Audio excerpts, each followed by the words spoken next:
नंदुरबारला काल झालेली जी घटना आहे त्याच्यानंतर पोलिसांनी कोम्बिंग सुरू केलेलं आहे आणि या कोम्बिंगमध्ये विद्यार्थी, आदिवासी, महिला, वृद्ध, कार्यकर्ते यांची धरपकड सुरू करण्यात आलेली आहे। मी राज्याचे गृहमंत्री देवेंद्र फडणवीस यांना आव्हान करतोय की कोणत्याही प्रकारची बेकायदेशीर कोम्बिंग करू नये। पुन्हा परभणीसारखी घटना घडून येण्याची शक्यता नाकारता येत नाही। त्याच्यामुळे तात्काळ नंदुरबारचे एसपी श्रावण दत्त साहेबांना आव्हान करा, त्यांना असणारा संपर्क करून त्या भागातील जी गावकुसातील कोम्बिंग सुरू आहे ती थांबवा।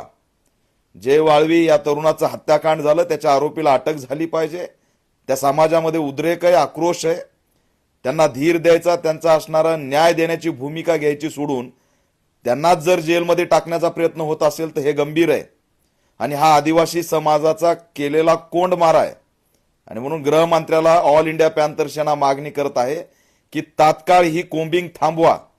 कार्यकर्ते लपलेत, गाव सोडून समाज पळून जायला लागलाय, ते भयभीत झालेले आहेत।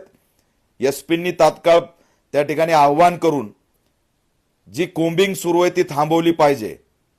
ह्याच्यामध्ये कोणत्याही प्रकारे जर आदिवासी समाजाला भयभीत केलं, बेकायदेशीर कारवाई केली, मारहाण केली तर मात्र मी स्वतः परत नंदुरबारला आल्याशिवाय राहणार नाही आणि राज्यव्यापी आंदोलन छेडल्याशिवाय शांत बसणार नाही, असा इशारा सुद्धा